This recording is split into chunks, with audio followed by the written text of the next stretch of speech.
பிரபாகரனின் ஆயுதங்களை நாட்டுக்குள் இறக்கிய அனுர. நாடாளுமன்றில் அர்ச்சுனா வெளியிட்ட தகவல். அர்ச்சுனாவின் நோய்க்கு மருந்தே கிடையாது, சபையில் கொந்தளித்த சந்திரசேகர். தமிழரசு கட்சியின் கோரிக்கை மக்கள் நலன் சார்ந்து பரிசீலிக்கப்படும், டக்ளஸ் தேவானந்தா தெரிவிப்பு. மாகாண சபைகள் தேர்தல்கள் திருத்தச் சட்டம் மூலம் நாடாளுமன்றில் சமர்ப்பிப்பு. உப்புக்கான அதிகபட்ச சில்லறை விலை விரைவில், வசந்த சமரசிங்க எச்சரிக்கை. புலிகளுக்கு பயிற்சி வழங்கிய இஸ்ரேலுக்கு ஏன் அரசாங்கம் ஆதரவு வழங்குகின்றது? முஜிபுர் ரஹ்மான் கேள்வி. பேருந்து விபத்துகளை தடுக்க அரசாங்கத்தின் அதிரடி நடவடிக்கை. மன்னார் சதொச மனித புதைகுழி தொடர்பில் சில தீர்மானங்கள் முன்னெடுப்பு. போக்குவரத்து பாதுகாப்பை உறுதி செய்வதற்காக இலங்கை போக்குவரத்து வாரியம் மற்றும் தனியார் துறையைச் சேர்ந்த நீண்ட தூர பேருந்துகளில் செயற்கை நுண்ணறிவு கட்டுப்பாட்டு உபகரணங்கள் நிறுவப்படும் என்று போக்குவரத்து அமைச்சர் பிமல் ரத்நாயக்க தெரிவித்தார். இன்று நாடாளுமன்றத்தில் உரையாற்றும் போது அவர் இதனை தெரிவித்தார். அவர் மேலும் தெரிவிக்கையில், ஓட்டுநர்களை விழிப்புடன் வைத்திருக்க செயற்கை நுண்ணறிவு கட்டுப்பாட்டு உபகரணங்கள் அடுத்த 2 மாதங்களுக்குள் SLTB மற்றும் தனியார் துறை 2 40 பேருந்துகளில் நிறுவப்படும். இதன் பிறகு அதை மற்ற துறைகளுக்கும் விரிவுபடுத்துவது குறித்து ஆராய்வோம். CCTV கேமராக்களை மனிதர்கள் கண்காணிக்க வேண்டியிருக்கும். அவர்கள் வேலையில் தூங்கிவிடக்கூடும். இதனால் ஓட்டுநர்களை கண்காணிக்க தவறிவிடுவார்கள் என்பதால் அமைச்சகம் AI கட்டுப்பாட்டு உபகரணங்களை தேர்ந்தெடுத்துள்ளது. இலங்கையின் போக்குவரத்து அமைப்பில் குறிப்பிடத்தக்க முன்னேற்றம் தேவை என்பதை ஒப்புக்கொள்கின்றேன். போக்குவரத்து பாதுகாப்பை மையமாக கொண்ட ஒரு விரிவான திட்டத்தில் அமைச்சகம் கவனம் செலுத்தி வருகின்றது. இது தொடர்பாக 85 அம்ச முன்மொழிவு உருவாக்கப்பட்டு எதிர்வரும் ஜூலை முதல் செயற்படுத்தப்படும் என்றார்.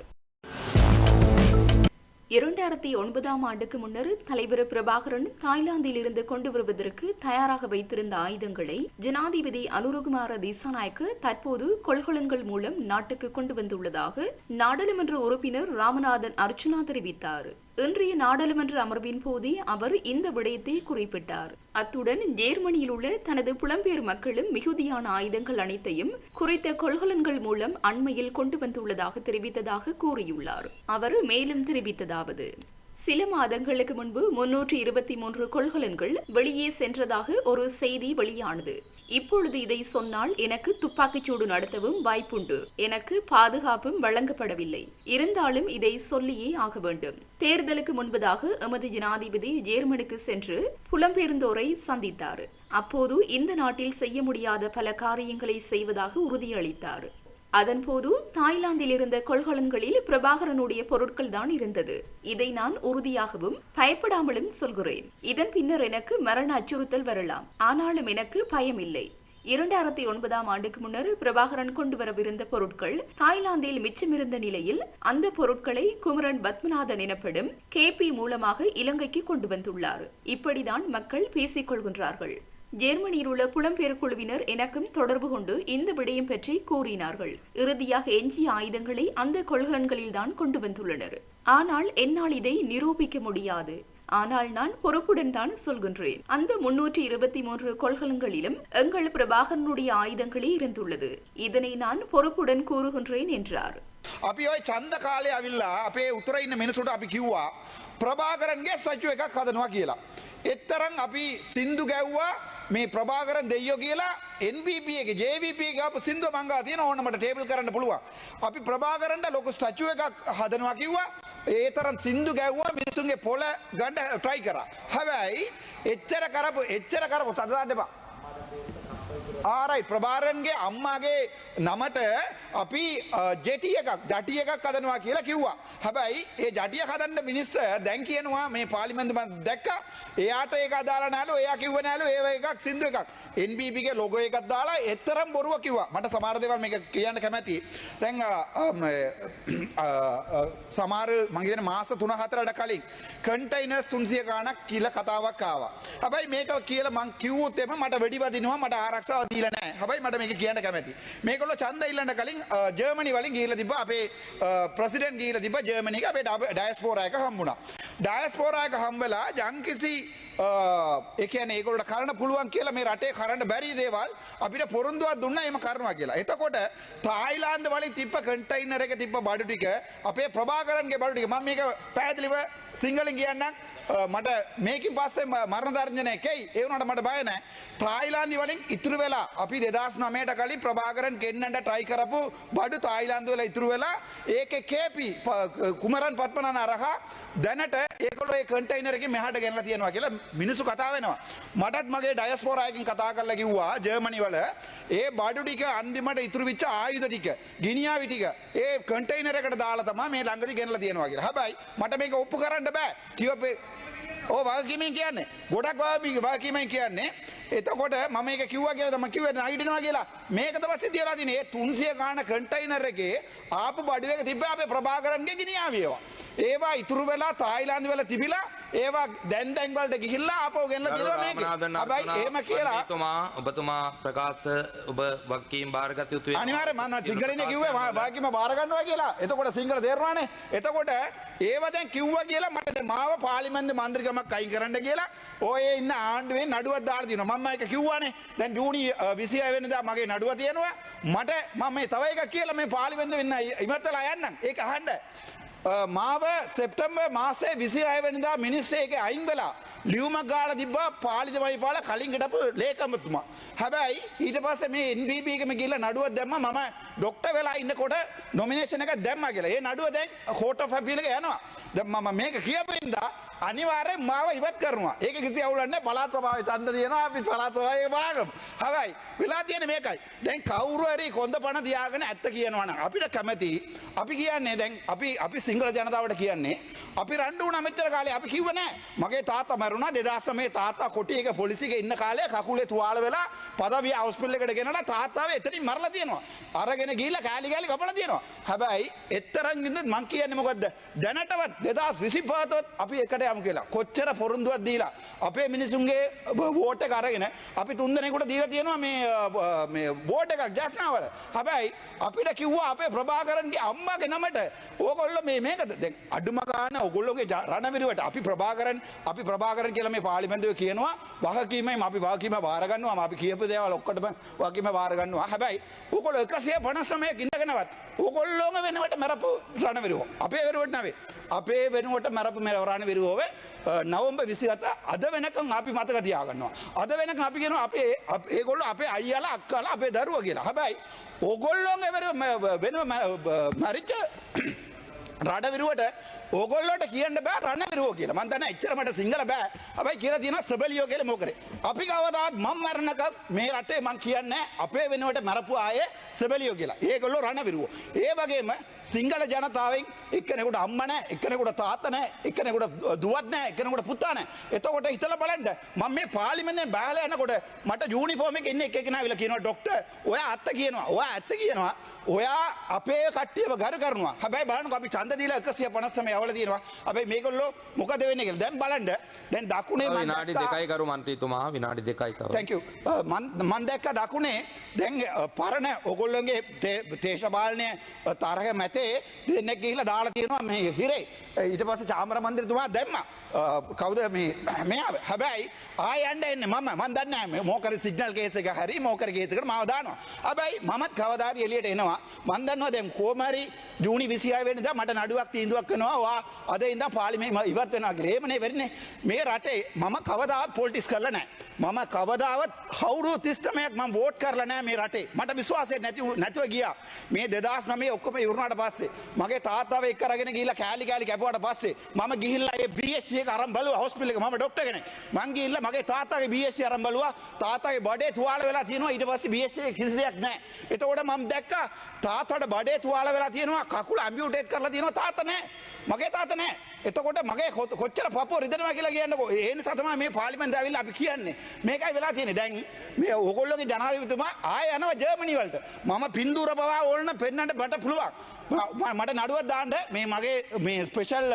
මොකුත් එපා නඩුවක් දාන්න මම මඩුවෙන් ගාලා පෙන්නන්නම් මට කොට්ටියක ඩයස්පෝරා එකේ ජර්මනි ඉන්න ලෝකා මට කිව්වා ඕගොල්ලෝගේ ජනාධිපතිතුමා ආවිල්ලා සහෝජෝ ඉල්ලුවා අපි සල්ලි දුන්නා කියලා එතකොට මම ගත්ත සල්ලි මගේ ඩයස්පෝරා එකේ මම ගත්ත සල්ලි ටික මම කිව්වා මගේ account එක BOC පස්සේ මගේ ඩෙන්ටිටි කාඩ් නම්බර් එක 86යි 18යි 0.32යි 95යි වී ඕන්න ගිහිල්ලා බලන්න මට ඉලෙක්ෂන් එකට සල්ලි දාලා දෙනවා මගේ ඩයස්පොරා මෙහින් ගෙනලා තියෙනවා මගේ ඩයස්පොරා ඕගොල්ලෝ කියන්න පුළුවන් දෙයක ඕගොල්ලෝ ගිහිල්ලා අරේ ගිහිල්ලා අපේ මිනිස්සුන්ට කියන වෙන එකක් ඊට පස්සේ ආවිල්ලා පාර්ලිමේන්තුව ගහන්නේ වෙන එකක් මේක නම් මං හිතන්නේ සිංගල ජනතාව චුට්ටක් හිතන්න ඕනේ අපිත් ගියොත් මේ පාර්ලිමේන්තුවේ ආයේ මෙහාට කතා කරනවා එක්ක කැන්ටි මඩ ගිහිල්ලා ලස්සනට කතා කරනවා ඕගොල්ලොත් අපි ලස්සනට කතා කරනවා අපිත් ලස්සනට කතා කරනවා හැබැයි මේ දැන් බලන්නකෝ ලස්සනද කවුද අවසන් කරන්න වසන්ත මට විනා තප්පර 20ක් දෙන්න වසන්ත මිනිස්සු කෙනෙක් මේ තියෙන ඔප්පුවක් මේ ඔප්පුව මම නම කියන්නේ මම එයාට පොරොන්දුවක් කරා මම නම කියන්නේ නැහැ කියලා අන්තරාධපුර ඉන්න ඕගොල්ලෝගේ NPP MP කෙනෙක් ලියලා තියෙනවා මේ ඔප්පුවක ලක්ෂ 500 ගේ එකක් ලක්ෂ 50ට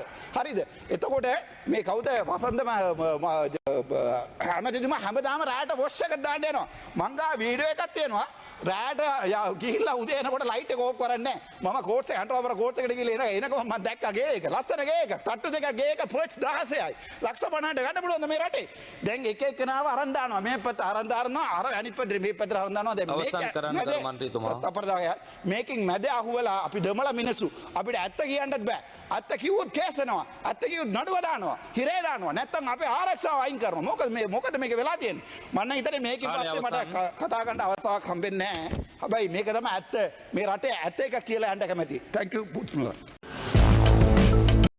இந்த வாரத்திற்குள் உப்புக்கான அதிகபட்ச சில்லறை விலையை அறிவிக்க வேண்டிய கட்டாயம் ஏற்படும் என்று வர்த்தக அமைச்சர் வசந்த சமரசிங்கே எச்சரித்துள்ளார் இறக்குமதியாளர்கள் இறக்குமதி செய்யப்பட்ட உப்பை அதிக விலைக்கு விற்க முயல்வதால் இந்த தீர்மானம் எடுக்கப்பட்டுள்ளதாகவும் அவர் குறிப்பிட்டார் இது தொடர்பில் ஊடகங்களிடம் பேசிய அமைச்சர் உள்ளூர் சந்தையில் ஏற்பட்ட பற்றாக்குறை காரணமாகவே அரசாங்கம் உப்பு இறக்குமதி செய்ய அனுமதித்ததாகவும் இறக்குமதியாளர்கள் லாபத்தை அடிப்படையாக கொண்ட அதிக விலைக்கு உப்பை விற்பனை செய்வதற்கு அனுமதி இல்லை என்றும் கூறினார் அத்துடன் இறக்குமதியாளர்கள் 80 ரூபாய் மதிப்புள்ள இறக்குமதி செய்யப்பட்ட 1 கிலோ உப்பை 250 ரூபாய்க்கு விற்க முயற்சிக்க வேண்டாம் என்றும் வலியுறுத்தியுள்ளார்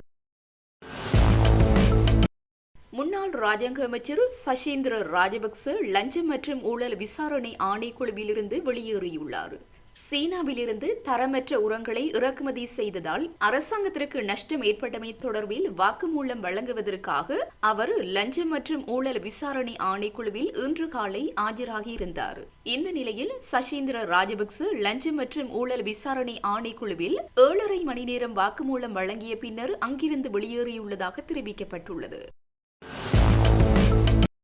முல்லைத்தீவு குருந்தூர் மலையில் கைது செய்யப்பட்ட விவசாயிகள் இருவரையும் வழக்கிலிருந்து முல்லைத்தீவு நீதிமன்றம் இன்று விடுவித்துள்ளது. குருந்தூர் மலை பகுதியில் உள்ள தங்கள் பூர்வீக வேளாண்மை நிலங்களில் கடந்த மே மாதம் 10ஆம் தேதி பயிர்ச்செய்கையில் ஈடுபட்டுக் கொண்டிருந்த விவசாயிகள் இருவரும் முல்லைத்தீவு போலீசாரால் கைது செய்யப்பட்டனர். குறித்த வழக்கு முல்லைத்தீவு நீதிமன்றில் நீதிபதி டி. பிரதீபன் முன்னிலையில் இன்று எடுத்துக் கொள்ளப்பட்ட போதே விவசாயிகள் இருவரும் விடுவிக்கப்பட்டனர். விவசாயிகள் மீது வழக்கை தொடர்ந்து நடாத்தக்கூடிய அடிப்படை முகாந்திரங்கள் இல்லை எனவும் குறித்த பிரதேசம் இன்னமும் தொல்பொருள் திணைக்களத்திற்குரிய பிரதேசம் என வர்த்தமானியில் பிரசுரிக்கப்படவில்லை என்பதை வழக்கு தொடுநர் தரப்பு ஏற்றுக்கொண்டது. இதனை அடுத்து விவசாயிகள் இருவரும் குறித்த வழக்கிலிருந்து விடுவிக்கப்பட்டனர்.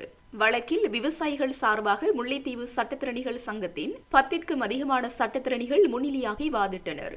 இதேவேளை குருந்தூர் மலையில் கைது செய்யப்பட்ட விவசாயிகளை விடுதலை செய்யுமாறு கோரி யாழ்ப்பாணம் பல்கலைக்கழகத்தில் நேற்று போராட்டம் முன்னெடுக்கப்பட்டமை குறிப்பிடத்தக்கது. தமிழீழ விடுதலை புலிகளுக்கு ஆதரவு வழங்கிய இஸ்ரேலுக்கு அரசாங்கம் ஏன் ஆதரவு வழங்கி வருகின்றது என கேள்வி எழுப்பப்பட்டுள்ளது. ஐக்கிய மக்கள் சக்தியின் நாடாளுமன்ற உறுப்பினர் முஜிபுர் ரஹ்மான் இந்த கேள்வியை எழுப்பியுள்ளார். இஸ்ரேலின் மொசாட் என்னும் புலனாய்வு பிரிவு புலிகளுக்கு பயிற்சி வழங்கியதுடன் ஆயுதங்களை வழங்கியது என அவர் குறிப்பிட்டுள்ளார். நாடுகளை பிளவடைய செய்யும் நாடுகளுக்குள் குழப்பம் விளைவிக்கக்கூடிய இஸ்ரேல் விவகாரத்தில் அரசாங்கம் மெத்தன போக்கை கடைபிடிப்பதாக தெரிவித்துள்ளார். இலங்கையில் யூதர்கள் இல்லாத நிலையில் இவ்வாறு நாட்டில் இஸ்ரேல் மத கலாச்சாரத்தை வியாபிக்கும் முயற்சிகள் முன்னெடுக்கப்படுவதாக அவர் குற்றம் சுமத்தியுள்ளார். இஸ்ரேல் மத வழிபாட்டு தலங்களுக்கு போலீஸ் பாதுகாப்பு வழங்கப்படுவது ஏன் என அவர் கேள்வி எழுப்பியுள்ளார். இலங்கையில் 4 இஸ்ரேல் மத வழிபாட்டு தலங்கள் காணப்படுவதாக அவர் தெரிவித்துள்ளார். அவற்றில் 2 பதிவு செய்யப்பட்ட எனவும் கொழும்பு பகுதியில் இயங்கி வரும் 2 மத வழிபாட்டு தலங்களுக்கு எவ்வித பதிவும் கிடையாது எனவும் அவர் தெரிவித்துள்ளார். இந்த விடயம் தொடர்பில் கடந்த டிசம்பர் மாதம் பிரதமர் ஹரிணி அமரசூரியவிடம் தான் கேள்வி எழுப்பியதாகவும் அதன்போது குறித்த 2 வழிபாட்டு தலங்களுக்கும் பதிவு கிடையாது என்பதை அவர் உறுதி செய்திருந்தார் எனவும் முஜிபுர் ரஹ்மான் குறிப்பிட்டுள்ளார். இவ்வாறான ஒரு பின்னணியில் காவல்துறையினரும் காவல்துறையின் விசேட அதிரடி படையினரும் எதற்காக இந்த வழிபாட்டு தலங்களை பாதுகாக்கின்றனர் என அவர் கேள்வி எழுப்பியுள்ளார். கொழும்பு 7 மற்றும் தெஹிவளி ஆகிய இடங்களில் இயங்கி வரும் இந்த மத வழிபாட்டு தலங்களுக்கு ஏன் பாதுகாப்பு வழங்கப்படுகின்றது என்பது குறித்து தெரிந்து கொள்ள விரும்புவதாக அவர் தெரிவித்துள்ளார். இலங்கை தமிழரசு கட்சியின் உத்தியபூர்வ கோரிக்கை கட்சி மட்டத்தில் மக்கள் நலன் சார்ந்து பரிசீலிக்கப்படும் என்று ஈழ மக்கள் ஜனநாயக கட்சியின் செயலாளர் நாயகம் டக்ளஸ் தேவானந்தா தெரிவித்துள்ளார். இலங்கை தமிழரசு கட்சியின் தலைவர் CVK சிவஞானம் அவர்களுடனான சந்திப்பினை தொடர்ந்து ஊடகங்களுக்கு கருத்து தெரிவிக்கும் போதே அவர் இதனை தெரிவித்தார். ஈழ மக்கள் ஜனநாயக கட்சியின் யாழ் அலுவலகத்திற்கு வருகை தந்த சிவஞானம் அவர்கள் வடக்கு கிழக்கு பகுதியில் உள்ள உள்ளூராட்சி மன்றங்களில் தமிழரசு கட்சி ஆட்சி அமைப்பதற்கு ஆதரவு வழங்க வேண்டும் என்ற கோரிக்கையை முன்வைத்திருந்தார் என்பது குறிப்பிடத்தக்கது.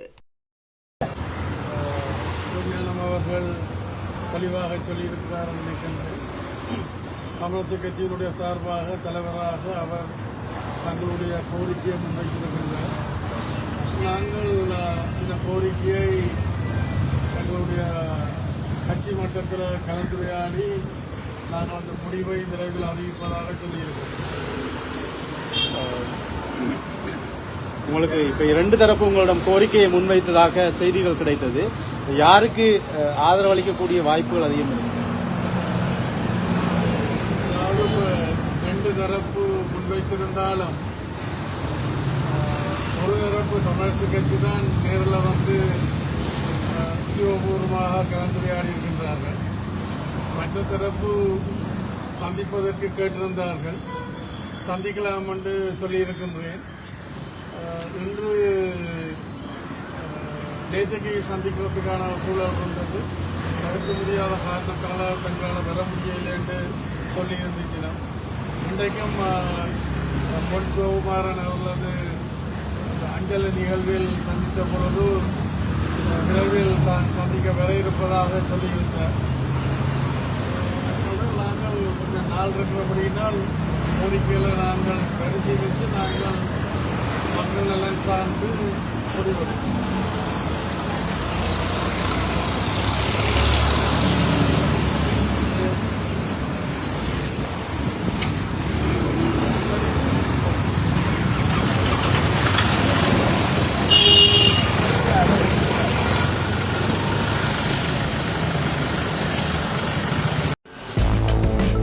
நாடாளுமன்ற உறுப்பினர் ராமநாதன் அர்ச்சுனாவை நோக்கி மருந்தே கிடையாது என கடற்றொழில் அமைச்சர் ராமலிங்கம் சந்திரசேகர் தெரிவித்துள்ளார். இன்றைய தினம் நாடாளுமன்றத்தில் உரையாற்றும் போதே அவர் மேற்கண்டவாறு குறிப்பிட்டுள்ளார். இதன்போது அவர் மேலும் கூறுகையில், விசேடமாக இன்றைக்கு நிஷாம் காரியப்பர் அவர்கள் கொண்டுவரப்பட்ட இந்த சபை யோசனை என்பது மிகவும் முக்கியமான ஒரு விடயம். அப்போ இந்த விடயம் தொடர்பாக நிஷாம் காரியப்பர் அவர்களே, உங்களுக்கும் தெரியும் என்று நினைக்கின்றேன், நாங்கள் கடந்த வாரம் எடுத்துக்கொண்டால் கூட இந்த பிரச்சனை தொடர்பாக இங்கு இருக்கின்ற நேவி, அதே போன்று இராணுவம், போலீஸ் பாதுகாப்பு படைகள் உள்ளிட்ட அனைவரோடையும் இது சம்பந்தமாக ஒரு நீண்ட உரையாடலை செய்தோம் இந்த பாராளுமன்றத்தில் வைத்து. அது மாத்திரமல்ல, இது தொடர்பாக உங்களுக்கு தெரியும் என்று நினைக்கின்றேன், நான் தேர்தல் நடைபெறுவதற்கு முன்பும் கூட மட்டக்களப்புக்கு சென்று மட்டக்களப்பில் வாழ்கின்ற மக்களை நான் சந்தித்தேன். சந்திக்கின்ற பொழுது வாழைச்சேனையில் இருக்கின்ற மக்கள் எடுத்துக்கொண்டாலும் சரி, ஒலுவில் இருக்கின்ற மீனவர்கள் எடுத்துக்கொண்டாலும் சரி, பலரும் இடமிருந்து வருகின்ற குற்றச்சாட்டான விடயம் தான் வேறு எதுமல்ல. இங்கு பெரியதொரு கொள்ளையர் கூட்டம் இருக்கின்றது. அந்த கொள்ளையர் கூட்டம் கடந்த காலங்களில் பல்வேறு வித்தைகளை காட்டியவர்கள் கிழக்கு மாகாணத்தில், விசேடமாக மட்டக்களப்பு மாவட்டத்தில். அந்த கொள்ளையர் கும்பல்கள் வந்து இன்றைக்கு விசேடமாக இந்த ஆழ்கடிமை பிடியில் ஈடுபட்டு கொண்டிருக்கின்ற எங்களுடைய மீனவர்களுடைய வாழ்க்கையை வேட்டு வைக்கின்ற வேலையை செய்து வருகின்றார்கள். செய்து வருவது மாத்திரமல்ல, மீனவர்கள் அவர்களை எங்களை சந்தித்து கூறுகின்ற போது கூறுகின்றார்கள், அதாவது தாங்களுக்கு சொந்தமாக இருக்கின்ற மீன்களை களவாடிவிட்டு அவர்கள் எந்த விதமான அச்சமும் இல்லாமல் பயமும் இல்லாமல் பின்புறத்தையும் காட்டிவிட்டு செல்கின்றார்கள். இது மிகவும் ஒரு மோசமான செயல். நான் ஒரு விடயத்தை இந்த இடத்தில் நிஷாம் காரியப்பர் அவர்களுக்கு எடுத்துக்கொண்டால் சரி, இந்த சபையிடம் நான் சொல்லுகின்றோம். அதாவது இப்போது இதற்கான நடவடிக்கைகள் ஆரம்பமாக இருக்கின்றது. அதாவது கடந்த காலத்தில் எங்களுக்கு இருந்த பிரச்சனை தான் இது தொடர்பாக நடவடிக்கை எடுப்பது யார், இதற்கான நடவடிக்கை எடுப்பதற்கு யாரை நாங்கள் பயன்படுத்திக் கொள்வது. இன்று நாங்கள் விசேடமாக எங்களுடைய பாதுகாப்பு படை, நேவி உள்ளிட்ட போலீஸ் உள்ளிட்ட அதுக்கு தேவையாக இருந்தால் எஸ்டிஎஃப்பையும் பயன்படுத்தி இவ்வாறான கொள்ளையர் கூட்டங்களுடைய நடவடிக்கை முற்றாக தடுப்பதற்கு ஏதுவான நடவடிக்கைகளுக்கான இப்பொழுது திட்டங்கள் தீட்டப்பட்டிருக்கின்றது. அந்த நடவடிக்கைகள் வெகு கூடிய சீக்கிரமாக கௌரவ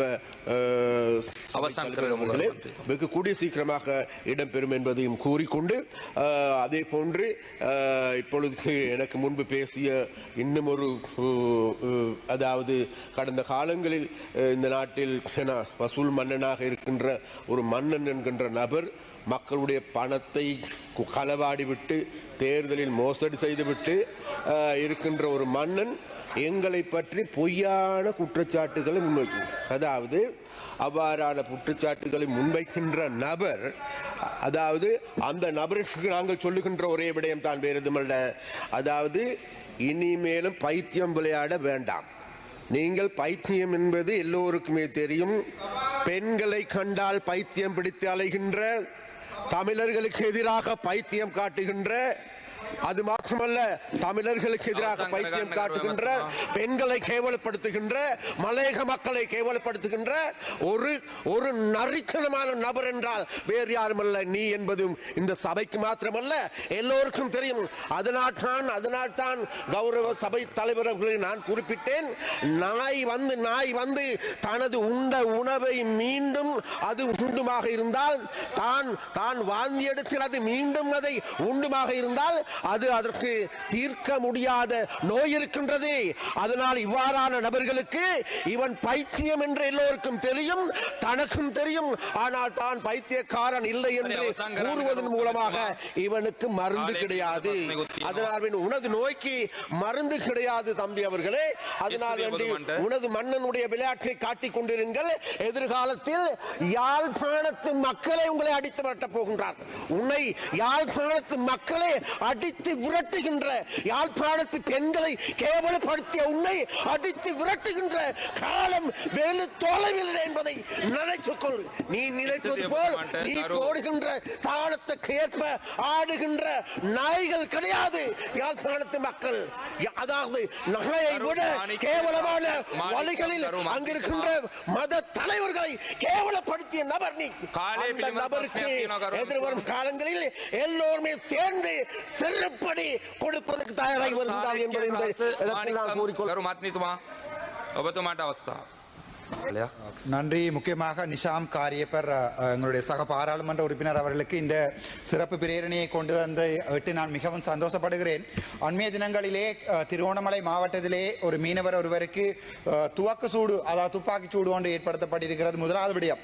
இரண்டாவது, கிட்டத்தட்ட இன்னொரு 15-20 நாட்களுக்கு முன்னம் முல்லைத்தீவை சேர்ந்த பகுதியைச் சேர்ந்த ஒரு மீனவர் சமாசத்தினுடைய தலைவர் நேவியினால் அடிக்கப்படுகின்ற அந்த வீடியோக்கள் வெளியாலே வந்திருக்கிறது. எல்லாரையுமே இழுத்து கொண்டு போய் அடித்திருக்கிறார்கள். அது தொடர்பாக டிசிசி மீட்டிங்கிலே கதைத்த போது அங்கே இருக்கின்ற போலீஸ் உத்தியோகத்தர் சொல்லியிருந்தார், அப்படியான எந்த முறைப்பாடும் வடக்கிலே பதியப்படவில்லை என்று. அந்த அடிவாங்கிய அந்த மீனவ சமூகத்தைச் சேர்ந்த அந்த தலைவர் வைத்தியசாலையில் அனுமதிக்கப்பட்டு எம்எல்ஆர் இந்த ரெண்டும் போடப்பட்டும் அங்கே எழும்பி சொல்லப்பட்டது ஒரு போலீஸ் அதிகாரியினால் முறைப்பாடு வேண்டாம் என்று சைன் பண்ணி இருக்கிறார்கள் என்று. ஆனால் அன்றைய தினம் அவர்களால் என்னோட கையகப்பட சொல்லப்பட்டது, இது தொடர்பாக போலீசார் இந்த விசாரணைகளை எடுக்கிறார்கள் இல்லை என்பதனால் ஹியூமன் ரைட்ஸிலே முறைப்பாடு. எந்த ஒரு நாட்டில் ஒருவர் போய் ஹியூமன் ரைட்ஸிலே முறையிடுவார், போலீசார் தன்னுடைய முறைப்பாடுகளை ஏற்றுக்கொள்ளவில்லை. நான் நினைக்கிறேன் வடக்கு மக்கள் ஒரு காலத்திலே தெளிவாக சொல்லுகிறேன், என்னுடைய தேசிய தலைவன் ஆண்ட காலத்தில் வடக்கிலே எங்களுடைய படகுகள், துடுப்புகளால் வலிக்கப்பட்ட படகுகள் ஒரு பயமும் இல்லாமல் கடலுக்கு போய் வந்தது. நேவியங்களை வெட்டியது கொண்டது, குமுதினி படுகொலை உட்பட்ட 1000 மக்கள் கொலை செய்யப்பட்டாலும் எங்களுடைய அண்ணன் தம்பிகளின் பாதுகாப்பில் என் உயிர் சொந்தங்கள் எங்களுடைய கடல்களில் துணிந்து போனார்கள். ஆனால் இப்போது அந்த நிலைமை படுமோசமாக மாறி போயிருக்கிறது. என்னுடைய அமைச்சர் சொல்லியிருக்கிறார், தாங்கள் தான் அது தொடர்பாக விசாரணைகளை செய்வதற்கு பணித்திருக்கிறேன் என்று. இன்னொரு விடயம், පිළිබඳව පමක් අපි කොහෙවත් කියන්නේ නැහැ. මේ විජේවීර සහෝදරයාට වෙනම පිළිගුවක් හදන්න ඕනේ කියලාවත් කියන්නේ. மே இதில் எங்களுடைய அமைச்சர் சொல்லியிருக்கிறார் தான் ஒருபோலுமே பிரபாகரனுக்கு ஒரு ஒரு ஸ்டாச்சு ஒன்றை கட்டுவதாக தான் ஒருபோதுமே சொல்லவில்லை என்று. ஆனால் அவருடைய என்பிபி அரசாங்கத்தினுடைய ஜேவிபி அரசாங்கத்தினுடைய பாடல் சொல்லுகிறது, பிரபாகரனுடைய தாய்க்கு வெண்கல சிலையை கட்டுகிறோம், பிரபாகரனுக்கு வெண்கல சிலையை கட்டுகிறோம், பிரபாகரனுடைய தாய்க்கு பெண்ணும் பெரிய ஒரு கடல் துறைமுகத்தை கட்டுகிறோம் என்று. மக்கள் ஏமாறுவதற்கு முட்டாள்கள் அல்ல, அரசியல்வாதிகள் முட்டாள்களாக இருக்கலாம், ஆனால் ஏமாறுவதற்கு தமிழன் முட்டாள் அல்ல. நன்றி, வணக்கம். மன்னார் சதச மனித புதைகுழி தொடர்பில் சில தீர்மானங்கள் முன்னெடுக்கப்பட்டுள்ளதாக வலிந்து காணாமலாக்கப்பட்ட உறவுகள் சார்பாக மன்றின் ஆஜரான சட்டத்திரணி VS நிரஞ்சன் தெரிவித்தார். மன்னார் சதச மனித புதைகுழி வழக்கு இன்றைய தினம் மன்னார் நீதவான் நீதிமன்றத்தில் விசாரணைக்கு எடுத்துக் கொள்ளப்பட்டது. இதன்போது ஊடகங்களுக்கு கருத்து தெரிவிக்கையிலேயே அவர் இவ்வாறு தெரிவித்தார். அவர் மேலும் தெரிவிக்கையில், இன்று மன்னார் சதோச புதைகுழி வழக்கு நீதவான் நீதிமன்றத்தில் எடுத்துக்கொள்ளப்பட்ட போது ஏற்கனவே அழைக்கப்பட்ட திறத்தவர்கள் பிரசன்னமாயிருந்தவர்கள் இருந்தவர்களுடன் கௌரவ நீதவான் அவர்களும் இந்த அழைக்கப்பட்ட நிறுவனத்தினரும் சந்தேகத்துக்கு இடமான இந்த புதைகுழி பிரதேசத்தை சென்று பார்வையிட்டதுடன் சில தீர்மானங்களுக்கும் முன்வந்தார்கள், தீர்மானங்களுக்கு இணைந்து கொண்டார்கள். அதாவது அந்த புதைகுழி பிரதேசத்தை சுத்தப்படுத்துவதாகவும் நீர் நிரம்பியிருக்கின்ற அந்த நீரை அகற்றுவதற்கு நகர சபை இணங்கி கொண்டது அடிப்படையில் அந்த நீர் நாளை அகற்றப்பட இருக்கிறது என்றும் அத்தோடு பகுதி அளவில் மூடுவது சம்பந்தமாக கலந்துரையாடப்பட்டது. இதன்போது ஏற்கனவே எடுக்கப்பட்ட மண்கள் சதோச நிறுவனத்திடம் காணப்படுகின்றதா, அது எங்கே இருக்கின்றது போன்ற விவரங்களை போலீசார் நீதிமன்றத்துக்கு சமர்ப்பிக்குமாறும் தீர்மானிக்கப்பட்டது. இந்த அடிப்படையில் இந்த வழக்கு மீண்டும் வருகின்ற வியாழக்கிழமை 12ஆம் தேதி அழைக்கப்பட இருக்கின்றது. மேலதிக நடவடிக்கைக்காக நான் சட்டத்தரணி ஜெகநாதன் தற்பரன், காணாமல் போனோர் பற்றிய அலுவலகத்தினுடைய நிறைவேற்று பணிப்பாளராகவும் சட்டம் சம்பந்தமான விடயப்பரப்புகளை கவனிக்கின்ற அதிகாரியாகவும் கடமையாற்றுகின்றேன். இன்று மன்னார் மாவட்ட நீதவான் நீதிமன்றத்தில் சதோசா புதைகுழி என்று சொல்லப்படுகின்ற மனித புதைகுழி சம்பந்தமான வழக்கு கவனத்தில் எடுத்துக்கொள்ளப்பட்டது. ஆரம்பத்தில் இதற்கு முன்னதாக இந்த மன்னார் புதைகுழி சம்பந்தமாக நீதவான் நீதிமன்றத்தில் ஒரு தீர்மானம் எடுக்கப்பட்டிருந்தது. இந்த மனித புதைகுழியை நாம் சுகாதார சீர்கேடு மற்றும் தொற்று நோய்கள் பரவுகின்ற காரணத்தினை காட்டி அதன் காரணமாக நாங்கள் மூட வேண்டிய ஒரு துருப்பாக்கிய சூழ்நிலைக்கு தள்ளப்பட்டுள்ளதாக ஒரு தீர்மானம் ஒன்று நிறைவேற்றப்பட்டிருந்தது. அதற்கு மனுதாரர்கள் சார்பாக காணாமல் போனோர் பற்றிய அலுவலகம் சார்பாக நாங்கள் அந்த விடயப்பரப்புக்கு சட்டமா அதிபர் திணைக்களத்துடன் இணைந்து பிரதிவாதியாக குறிப்பிட்டு ஒரு மனு மாகாண மேல் நீதிமன்றத்தில் தாக்கல் செய்யப்பட்டிருந்தது குடும்பங்கள் சார்பாக. அந்த வழக்கில் குடும்பங்கள் சார்பாக அவர்கள் கேட்டுக்கொண்டது, இந்த வழக்கு முற்றுமுழுதாக நிறைவேறு பெறும் வரை, சம்பந்தப்பட்ட அறிக்கையினை பெறும் வரை இந்த சைட்டை, அதாவது மனித புதைகுழியை மூட வேண்டாம் என்கின்ற கோரிக்கையை அவர்கள் அங்கே வேண்டியிருந்தார்கள். அதற்கான உத்தரவினை நீதிமன்றத்துக்கு வழங்குமாறு. ஆகவே அது சம்பந்தமாக மனுதாரர்கள் சார்பாக கேட்கப்பட்ட விடயப்பரப்புகளுக்கு நாங்கள், அதாவது சட்டமா திணைக்களமும் சட்டமா அதிபர் திணைக்களமும் காணாமல் போனோர் பற்றிய அலுவலகமும் பதிலளிக்க வேண்டிய கடமைப்பாடு இருந்த காரணத்தினால் நாங்கள் அங்கே தோன்றியிருந்தோம். சட்டமா அதிபர் திணைக்களத்தின் சார்பாக உரிய அழைப்பு பெற்றுக்கொள்ளப்படாத காரணத்தினால், அழைப்பு கட்டளை பிறப்பிக்கப்பட்டும் அது அவர்களுக்கு கிடைத்திருக்காத காரணத்தினால் காணாமல் போனோர் பற்றிய அலுவலகத்தினுடைய சமர்ப்பணம் மட்டும் கவனத்தில் எடுத்துக்கொள்ளப்பட்டது அன்று. அதனை கவனமாக நன்கு பரிசீலித்த மாகாண நீதிமன்றம் எங்களுடைய 4 விதமான கோரிக்கைகளினை அங்கே அவதானிப்பு செலுத்தியிருந்ததை நாங்கள் பார்க்கலாம். முதலாவது விடயப்பரப்பாக காணாமல் போனோர் பற்றிய அலுவலகம் தெளிவாக சொல்லியிருந்த விடயம் என்னென்னு சொன்னால், அதாவது இந்த மனித புதைகுழியை நிரந்தரமாக மூடுவது, அந்த விடயப்பொருள் சம்பந்தமான முற்றுமுழுதான விசாரணைகளை முடிவுறுத்ததன் பிறகு இந்த மனித புதைகுழியை மூடுவது என்றது ஒரு விடயம், அல்லது தற்காலிகமாக சுகாதார நலன்களினை கருத்தில் கொண்டோ அல்லது சுகாதார முறை பாடுகளினை கவனத்தில் கொண்டு அதனை சுத்தமாக வைத்திருப்பது என்றது இரண்டாவது விடயம், அல்லது தற்காலிகமாகவோ அல்லது பகுதி அளவிலேயோ மூடுவது என்பது மூன்றாவது விடயம். ஆகவே இந்த நீதிமன்றம் இந்த விடயத்தை கவனத்தில் கொள்ள வேண்டும். மனுதாரர்கள் சார்பாக கோரப்பட்டிருக்கின்ற விடயப்பரப்பாகிய கம்ப்ரஹென்சிவ் ரிப்போர்ட் அது பெறப்பட்டு இங்கே மேலதிகமான மனித உடலங்கள் அல்லது மனித எச்சங்கள் எலும்புக்கூடுகள் இந்த பகுதியில் இல்லை என்கின்ற உறுதிப்பாடு கிடைத்ததன் பிறகு இது சம்பந்தமான தீர்மானங்களினை மேற்கொள்ளலாம் என்கின்ற நிலைப்பாட்டினை நாங்கள் மாகாண நீதிமன்றத்திற்கு நாங்கள் கேட்டிருந்தோம்.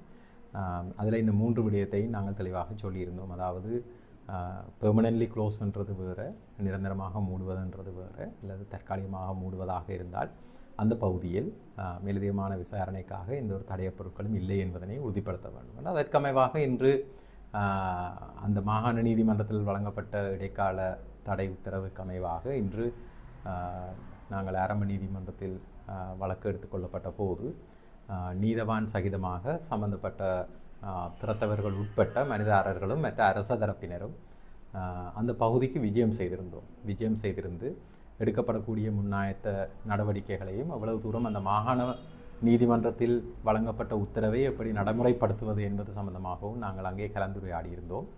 அதன்படியாக அங்கே தீர்மானங்கள் மேற்கொள்ளப்பட்டிருந்தது. முதலாவதாக இந்த சதோசா மனித புதைகுழி சம்பந்தப்பட்ட விடயப்பரப்பினை நாங்கள் பார்க்கின்ற போது ஆரம்பத்தில் கனரக வாகனங்கள் அல்லது கனரக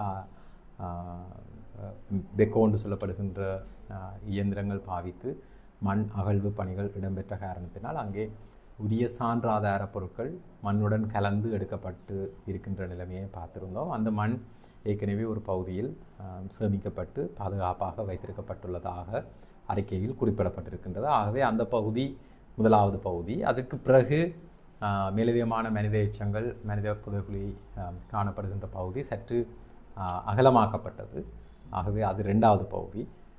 அதை விடவும் பிட் டெஸ்டிங் என்று சொல்லப்படுகின்ற ஆங்காங்கு மனித எலும்புக்கூடுகள் அல்லது மனித எச்சங்கள் இருக்கின்றதா என்பதனை பரிசீலனைக்கு எடுத்துக்கொள்ளப்பட்டு உரிய நிபுணர்களினால் அறிக்கை வழங்கப்பட்டிருக்கின்றது. ஆகவே இந்த 3 பகுதிகளில் முதலாவது பகுதி ஏற்கனவே மண் அகலப்பட்டிருக்கின்ற காரணத்தினால் அங்கே மேலதிகமான சான்று பொருட்கள் இல்லை என்று உறுதிப்பாடு கிடைக்குமாக இருந்தால் நிபுணர்களிடமிருந்து அந்த பகுதி மூடப்படலாம்.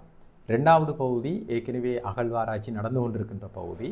அது நிச்சயமாக மேலதிகமான அகழ்வு பணிகளின் பின்புதான் மூடப்படலாம். 3வது பகுதி என்று சொல்லப்படுகின்ற இதனை அண்மித்த பகுதியில் வேறு ஏதாவது தடயப் பொருட்கள் இருக்கின்றனவா?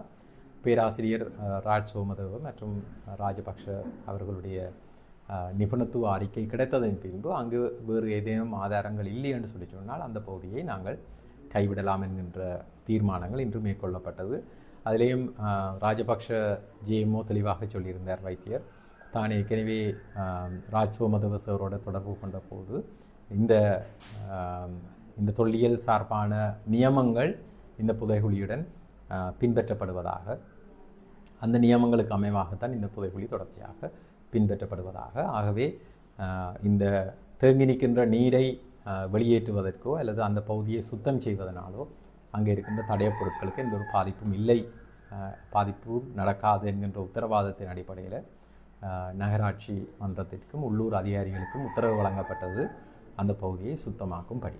இதனைத் தொடர்ந்து வருகின்ற வியாழக்கிழமை ஒரு கிழமை தவணையில் மீண்டும் இந்த அரச தரப்பு கூடி இந்த பொறுப்பு வாய்ந்த உத்தியோகத்தர்களும் அலுவலர்களும் கூடி அடுத்த கட்டம் சம்பந்தமான அடுத்த நகர்வு சம்பந்தமாக முடிவெடுப்பதென்று இன்று தீர்மானிக்கப்பட்டது. ஆகவே மாகாண மட்டத்தில் மீளாய்வு மனு செய்யப்பட்டு மேற்கொள்ளப்பட்ட தீர்மானம் எப்படி நடைமுறைப்படுத்துவது என்பது சம்பந்தமான விடயப்பரப்புகள் குறிப்பாக இன்று கலந்து முடிவெடுக்கப்பட்டது. இதில் ஓஎம்பியின் ஸ்டாண்ட், அதாவது காணாமல் போனோர் பற்றிய அலுவலகத்தினுடைய நியமங்களும் அப்படியாகத்தான் இருக்கிறது. வெளிப்படைத்தன்மையாக இந்த விடயப்பரப்பு கையாளப்பட வேண்டும். ஒரு தரத்தவர்கள் மட்டும் இதில் உள்வாங்கப்பட்டு முடிவெடுக்கின்ற விடயப்பரப்பு அல்ல. ஆகவே இந்த முடிவுகளில் எல்லோரும் இணைந்து பணியாற்ற வேண்டும், எல்லோருக்கும் தெரிந்திருக்க வேண்டும். இந்த சைட் ப்ரொடெக்ஷன் என்று சொல்லப்படுகின்ற அந்த மனித புதைகுழி சம்பந்தமான பாதுகாப்பு அல்லது அந்த பகுதியை பாதுகாத்தல் என்றது முக்கியம். அதிலேயும் மூடுவது என்று சொல்லி சொன்னால் அதற்குரிய நியமங்கள் பின்பற்றப்பட வேண்டும், அதற்குரிய நடவடிமுறைகள் பின்பற்றப்பட வேண்டும். உங்களுக்கு தெரியும், இது மனித புதகுழி சதோசா அதாவது தமிழ் பகுதி வடக்கு கிழக்கண்டு வரையில் முதலாவது மனித புதகுழியாக இனங்காணப்பட்டது 2018 காலப்பகுதிகளில். காணாமல் போனவர்களுக்கும் இந்த மனித புதகுழிக்கும் தொடர்பு இருக்கலாம் என்று இன்னமும் நம்பப்படுகின்றது. அந்த நம்பிக்கையின் அடிப்படையில் காணாமல் போனவர்களும் மனு தாக்கல் செய்திருந்தார்கள். ஆனால் இதற்கு முன்னராகவும் எங்களுக்கு தெரியும், வடக்கு கிழக்கில் செம்மணி புதகுழி உட்பட அதில் பிரபலமான வழக்கு இருந்தது. மனித புதைகுழி சம்பந்தமாக ஆயுத மோதல்கள் சம்பந்தமான வழக்குகள் நிறையவே இருக்கின்றது. ஒட்டுமொத்தமாக 16 மனித புதைகுழிகள் இதுவரையில் இனம் காணப்பட்டு வழக்கு நடந்து கொண்டிருக்கின்றது பல்வேறு பகுதிகளில். அநேகமானவை வடக்கு கிழக்கில் இருந்தாலும் எம்பிலிப்பிட்டிய, மாத்தலை, சூரியகாந்தன்னு சொல்லப்படுகின்ற பல்வேறு இலங்கையின் மற்ற பகுதிகளிலையும் இந்த மனித புதைகுழிகள் காணப்படுகின்றது. ஆனாலும் இதுவரையில் இந்த மனித புதைகளுக்கும் காணாமல் போனவர்களுக்கும் ஆயுத மோதலுக்கும் நேரடியான தொடர்பு இருக்கின்றதா இல்லையா என்பது சம்பந்தமான எண்பிப்புகள் இன்னும் நிறைவேறவில்லை. ஆனால் இந்த வழக்குகள் தொடர்ச்சியாக போய்கொண்டிருக்கின்றது. ஆகவே முன்னேற்றகரமாக போய்கொண்டிருக்கின்ற வழக்குகள் என்று நாங்கள் பார்க்கல எங்களுக்கு பார்க்கக்கூடியதாக இருக்குது. கோக்குத்தொடுவாய், அண்மையில் கண்டுபிடிக்கப்பட்ட செம்மணி மற்றும் சதோசா, திருக்கேதீச்சரம் போன்ற மன்னாரில் 2 வழக்குகளும், கொக்குத்தொடுவாய் முல்லைத்தீவில் ஒரு வழக்கும், யாழ்ப்பாணத்தில் இருக்கின்ற செம்மணி வழக்கும் ஓரளவு சயின்டிஃபிக்காக முன்னேற்றகரமாக விஞ்ஞானபூர்வமாக நியமங்களின் அடிப்படையில் எடுத்து செல்லப்படுகின்ற வழக்குகளாக காணப்படுகின்றது. பாணந்துறையிலிருந்து மருதானைக்கு இன்று காலை புறப்பட்ட ரயில் எண் 328 தானியங்கி ஒளி சமஞ்சை 171 நெருங்கிய போது ரயில் செல்வதற்கான பச்சை சமஞ்சை காட்டப்பட்ட போதும் எதிரில் அதே தண்டவாளத்தில் ரயில் ஒன்று நிறுத்தப்பட்டிருந்த நிலையில் ரயில் சாரதியின் சாதுரியத்தால் பாரிய விபத்தொன்று தடுக்கப்பட்டுள்ளது. மேலும் பாதுகாப்பான சமஞ்சைகளை பொருத்துமாறு கோரி ரயில் சாரதிகள் தொழிற்சங்க நடவடிக்கை எடுக்க வாய்ப்புள்ளதாக ரயில்வே தொழிற்சங்க செயலாளர் தெரிவித்தார். பாணந்துறைக்கும் மொரட்டுவைக்கும் இடையிலான சமிஞ்சை கோளாறு குறித்த தகவல் கிடைத்துள்ளது. விசாரணை மேற்கொள்ளப்பட்டுள்ளதாகவும் சிக்கலை உடனடியாக சரி செய்ய அறிவுறுத்தல்கள் பிறப்பிக்கப்பட்டுள்ளதாகவும் ரயில்வே திணைக்களத்தின் பொது முகாமையாளர் தம்பிக்க ஜெயசுந்தர தெரிவித்துள்ளார். நாட்டின் மிகவும் பரபரப்பான ரயில் மார்க்கங்களில் கரையோர மார்க்கமும் ஒன்றாக இருப்பதால் குறிப்பாக இந்த சம்பவத்தை அடுத்து பயணிகள் பெரும் அச்சம் அடைந்துள்ளனர். 1988ஆம் ஆண்டின் 2ஆம் இலக்கு மாகாண சபை தேர்தல் சட்டத்தை திருத்துவதற்கான தனிநபர் சட்டமூலத்தை நாடாளுமன்ற உறுப்பினர் ராசமாணிக்கம் சாணக்கியன் இன்றைய தினம் நாடாளுமன்றில் சமர்ப்பித்தார். அதற்கமைய இந்த சட்டமூலத்தை நாடாளுமன்ற உறுப்பினர் நிசாம் காரியப்பர் வழிமொழிந்தார். இந்த தனிநபர் சட்டமூலம் கடந்த மே மாதம் 16ஆம் தேதி வர்த்தமானியினூடாக வெளியிடப்பட்டது.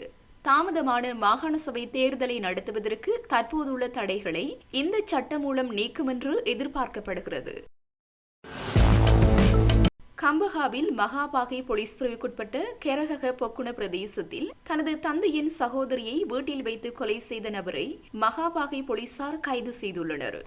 சந்தேக நபர் மகாபாகை கெரகக பொக்குண பகுதியில் வைத்து 63 வயதுடைய குறித்த பெண்ணின் கழுத்தை நெரித்து கொலை செய்துள்ளதாக போலீசார் தெரிவித்தனர். இச்சம்பவம் நேற்று மதியம் இடம்பெற்றதாக தெரிவிக்கப்படுகிறது. இது தொடர்பாக மகாபாகை போலீசார் மேற்கொண்ட விசாரணையின் போது குறித்த பெண்ணின் சடலம் அவர் வசித்து வந்த வீட்டில் உள்ள கட்டிலுக்கு கீழ் மறைத்து வைக்கப்பட்டிருந்த நிலையில் கண்டெடுக்கப்பட்டது. அதன்படி விசாரணை நடத்திய போலீசார் குறித்த கொலையை பெண்ணின் சகோதரனின் மகன் செய்திருப்பது தெரியவந்துள்ளது. கொலையை மேற்கொண்ட 40 வயதான சந்தேக நபர் புத்தளத்தில் உள்ள அவரது மனைவியின் வீட்டிற்கு தப்பிச் சென்றுள்ளார். பின்னர் போலீசாருக்கு கிடைத்த ரகசிய தகவலுக்கு அமைவாக அவர் கைது செய்யப்பட்டார். பின்னர் சந்தேக நபரிடம் போலீசார் முன்னெடுத்த விசாரணையில் தனது அத்தையிடம் சுமார் 1 லட்சம் ரூபாய் கடன் வாங்கியதாகவும் அதை திருப்பி கேட்டபோது ஏற்பட்ட தகராறில் அவரது கழுத்தை நெரித்து கொலை செய்ததாகவும் அவர் ஒப்புக்கொண்டார். பின்னர் வீட்டின் கட்டிலுக்கு அடியில் சடலத்தை மறைத்து வைத்து அவரிடமிருந்த தங்கத்தை திருடி செட்டியார் தெருவில் உள்ள ஒரு நகை அடகு பிடிக்கும் கடையிலிருந்து 8.5 லட்சம் ரூபாவை பெற்றதாக சந்தேக நபர் போலீசாரிடம் வாக்குமூலம் வழங்கியுள்ளார். அதிக கடன் சுமை காரணமாக பணம் பெறுவதற்காகவே இந்த கொலையை செய்ததாக சந்தேக நபர் போலீசாரிடம் தெரிவித்துள்ளார். சந்தேக நபர் தனது வீட்டில் பணத்தை மறைத்து வைத்திருந்தது அவரது மனைவிக்கு தெரியாது என்று போலீசாரிடம் குறிப்பிட்டுள்ளார்.